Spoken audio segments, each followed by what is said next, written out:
Hey there, Hollywood. On the eve of the Emmy nominations announcement early tomorrow morning, there's still a little bit more time for more speculation as to who and what shows will make the list. Now, over the past few weeks, Deadline's awards columnist Pete Hammond and I have talked about some of the dark horses we see in this year's Emmy race. So as we all wait for the nominations tomorrow, we thought it would be fun to revisit some of those predictions. At least do it now before we have to wipe the egg off our face later.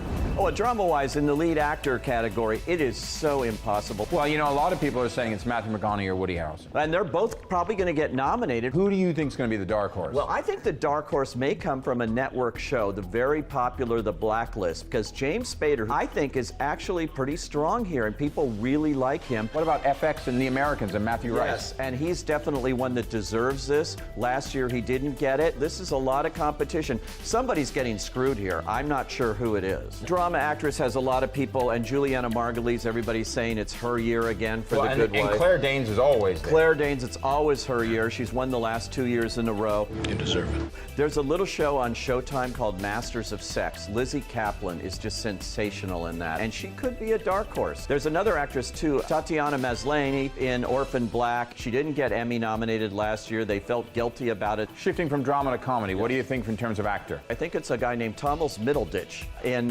Silicon Valley. And you guys currently on Adderall and want to make $50? In comedy, when it comes to actress, Yeah. Julia Louis-Dreyfus cleans up Yeah. as the vice president. But I think Taylor Schilling in Orange is the New Black, that's a show that a lot of people are talking about. If anyone can take it away from Julia Louis-Dreyfus, it's probably Taylor Schilling. Well, what am I supposed to do? Cue that motherfucker!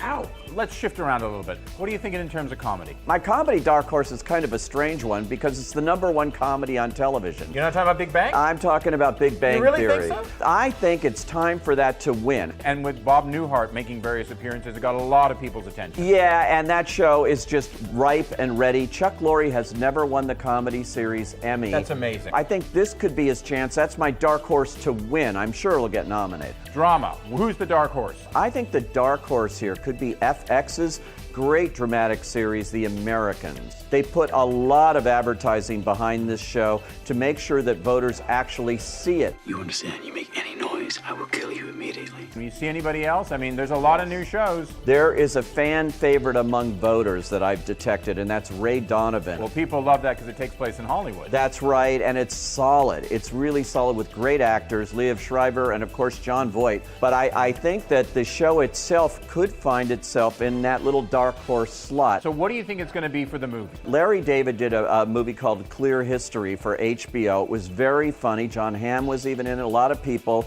got a lot of his friends. I don't reply to birthday emails. Emmy voters love Larry David, as you could tell by Curb Your Enthusiasm, but I do think it has a chance to sneak in and give a little voice to comedy in movies. I'm acting sincere. Of course I don't believe it. And with that, keep checking back for more video news from the Deadline team. I'm Dominic Patten for Deadline Hollywood.